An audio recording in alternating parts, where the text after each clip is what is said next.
तक्रारदार यांच्या वडिलांच्या नावे पन्हाळा तालुक्यातील कोडोली येथे 10 गुंठे शेतजमीन असून ती जमीन तक्रारदार यांच्या आईच्या नावाने बक्षीसपत्र केली होती.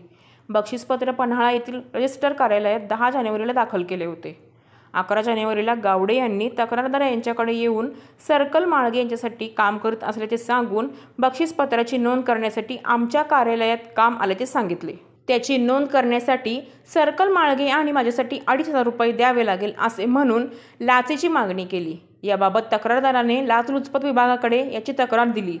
त्यानंतर लाचलुचपत पथकाने सापळा रचून बुधवारी तक्रारदाराकडून 2,000ची लाच घेताना गावडे यांना रंगेहात पकडून कारवाई केली. ही कारवाई लाचलुचपत विभागाच्या पोलीस उपअधीक्षक वैष्णवी पाटील, पोलीस निरीक्षक Bapu Salunke, police head constable Sunil Ghosalkar, Sunil Patil, Sandeep Pawar आणि चालक गजानन कुराडे यांनी दिली.